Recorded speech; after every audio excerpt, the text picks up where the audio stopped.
छत्तीसगढ़ जगदलपुर में बेरोजगार युवकों से लाखों की ठगी का मामला सामने आया। पुलिस ने ठगी के इस मामले में कार्रवाई करते हुए 9 आरोपियों को गिरफ्तार कर लिया है। आरोपियों ने लेबर यूनियन मजदूर कल्याण संघ में कंप्यूटर ऑपरेटर और भृत्य के पद पर नौकरी दिलाने के नाम पर ठगी को अंजाम देते हुए 30 से अधिक लोगों से तकरीबन 21 लाख रुपए लिए। इतना ही नहीं, आरोपियों ने पैसे लेने के बाद फर्जी नियुक्ति पत्र युवकों को थमा दिया और 8 महीने काम भी कराया, लेकिन किसी भी तरह का भुगतान नहीं किया। मंगलवार को पीड़ित रोहित कुमार साहू ने ठगों की शिकायत करने कोतवाली थाने पहुंचे, जिसके बाद एक के बाद एक अन्य पीड़ित भी थाने पहुंच गए। अब तक कुल 30 पीड़ित सामने आ चुके हैं और इन पीड़ितों से आरोपियों ने तकरीबन 21 लाख रुपए की ठगी की है। शिकायत मिलते ही पुलिस ने कार्रवाई की है और इस मामले के मुख्य आरोपी लेबर यूनियन मजदूर कल्याण संघ के अध्यक्ष नारायण बघेल सहित कुल 9 लोगों को गिरफ्तार कर लिया है। आगे की कार्यवाही जारी है।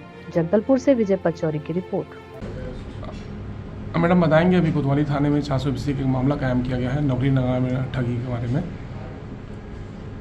कल एक प्रार्थी है रोहित कुमार साहू, जिसने बताया कि शिकायत किया कि मार्च 2022 में लेबर यूनियन मजदूर कल्याण संघ के अध्यक्ष के द्वारा इसे नौकरी लगाने के नाम पर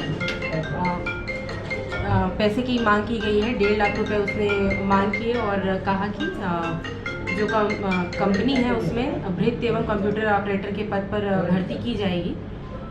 तो इसने पैसे दिए, तो फिर 8-9 महीने काम कराने के बाद जब इसे वेतन नहीं दिया गया, तब इसकी शिकायत पर कोतवाली पुलिस के द्वारा जांच की गई है।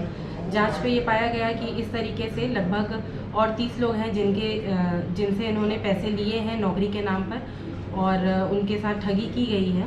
लगभग 21 लाख रुपए की ठगी की गई है और इसका जो मुख्य आरोपी था नारायण बघेल, जो अपने आप को जो अध्यक्ष लेबर यूनियन मजदूर कल्याण संघ का बता रहा था, उसके बताए अनुसार 8 लोगों की और गिरफ्तारी की गई है। सभी को 24 घंटे के अंदर गिरफ्तार करके न्यायिक रिमांड पर भेजा गया है। विवेचना जारी है।